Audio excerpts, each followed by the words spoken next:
Hello friends, welcome to Menaka recipes. இன்றைக்கி நம்ம சேனலில் ஒரு சூப்பரான லஞ்ச் ரெசிபி தான் பார்க்க போகிறோம். சேப்பக்கிழங்கு வச்சு ஒரு டிஃப்ரெண்ட்டான புளிக்குழம்பு செய்ய போகிறோம். ரீசெண்டாக கூட குக்குவித்கொமாலி ஷோவில் சந்தோஷும் புகழும் சேர்ந்து இந்த சேப்பக்கிழங்கு வச்சு புளிக்குழம்பு ரெசிபி செஞ்சுருப்பாங்க. அதில் கூட நம்ம வெங்கடேஷ் சார் வந்து ஏன்டா சேப்பக்கிழங்கு வேகலன்னு திரும்பி கேட்டிருப்பாங்க. இதை எப்படி பர்ஃபெக்டாக செய்கிறதுன்னு பார்க்கலாம். வாங்க வீடியோக்குள்ளே போகலாம். இதுக்கு பார்த்தீங்கன்னா நான் ஒரு 7 சேப்பக்கிழங்கு நல்லா வாஷ் பண்ணி எடுத்துருக்கேன். பிகாஸ் நிறைய மண்ணாக இருக்கும், நல்லா வாஷ் பண்ணி எடுத்துக்கிங்க. இதை தண்ணி ஊற்றி ப்ரெஷர் குக்கரில் ஒரு 3 விசில் வச்சு வேக வச்சா போதும். உங்களுக்கு உப்பு எதுவும் சேர்க்கல, தண்ணி மட்டும் ஊற்றி தான் நம்ம வேக வைக்க போகிறோம். இது வேகிற நேரத்தில் நம்ம ஒரு நெல்லிக்காய் சைஸ் போல் புளி எடுத்து புளி தண்ணி ரெடி பண்ணி வச்சிடலாம். புளியை நல்லா கரைச்சி வச்சுக்கலாம். இதுக்கு இப்போ புளி தண்ணி ரெடி ஆயிடுச்சு. நம்மளுடைய சேப்பக்கிழங்கும் நல்லா வெந்துச்சு. ஒரு கடாயில் ஒரு 3-4 டீஸ்பூன் போல் நல்லெண்ணெய் விட்டுக்கிங்க. எண்ணெய் நல்லா சூடானதுக்கப்புறம் ஒரு டீஸ்பூன் கடுகு சேர்த்துக்கிறேன். கடுகு நல்லா பொரிஞ்சு வந்தோடனே ஒரு டீஸ்பூன் வெந்தயம் சேர்த்துக்கலாம். வெந்தயம் நல்லா பொரிஞ்சு வந்துச்சு. இப்போ கொஞ்சமாக கருவேப்பிலை சேர்த்து நல்லா வதக்கி விட்டுக்கிங்க. 10-20 சின்ன வெங்காயம் சேர்த்துக்கிறேன். உங்களுக்கு வேணால் பெரிய வெங்காயம் கூட சேர்த்துக்கலாம். வெங்காயத்தை நல்லா வதக்கிட்டே இருங்க. அது கூட 2 தக்காளி நறுக்கி வச்சுருக்கேன், அதையும் சேர்த்துக்கிறேன்.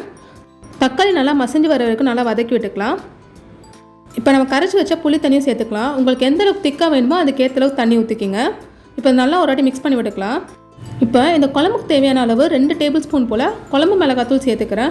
உங்களுக்கு வேணுன்னா தனி மிளகாத்தூள் தனியாத்தூள்லாம் தனித்தனியாக சேர்த்துக்கலாம். இப்போ இதுக்கு தேவையான அளவு உப்பு சேர்த்துக்கலாம். நல்லா மிக்ஸ் பண்ணி விட்டுக்கிங்க. இதை ஒரு 5-7 நிமிஷம் சிம் ஹீட்டில் நல்லா கொதிக்க விட்டுடலாம் மூடி போட்டு.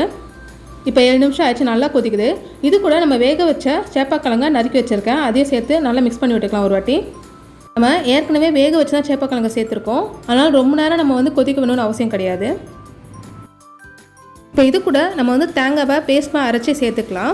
இதுக்கு பார்த்தீங்கன்னா ஒரு மிக்ஸி ஜாரில் ஒரு 1/4 மூடி தேங்காய் கீரை வச்சுருக்கேன், அதையும் சேர்த்துக்கிறேன். அது கூட ஒரு டீஸ்பூன் சீரகம் சேர்த்து நல்லா தண்ணி ஊற்றி பேஸ்ட்டாக அரைச்சி எடுத்துக்கலாம். இப்போ நம்ம தேங்காய் அரைச்ச பேஸ்ட்டு இது கூட சேர்த்துக்கிறோம். நல்லா மிக்ஸ் பண்ணி விட்டுக்கிங்க. உங்களுக்கு தேவையான காரம் உப்புலாம் சரி பார்த்துக்கிங்க. இந்த டைமில்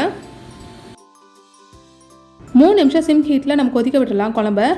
குழம்பு நல்லா திக்காக இருக்கட்டும். காரக்குழம்பு திக்காக இருந்தால் தான் டேஸ்ட் நல்லாயிருக்கும். இது கூட 4-5 பல் பூண்டை நல்லா நசுக்கி சேர்த்துக்கிறேன். கடைசியாக உங்களுக்கு வேணும்னா நீங்கள் தேங்காய் இருக்குமே சேர்த்து அரைச்சி எடுத்துக்கிங்க.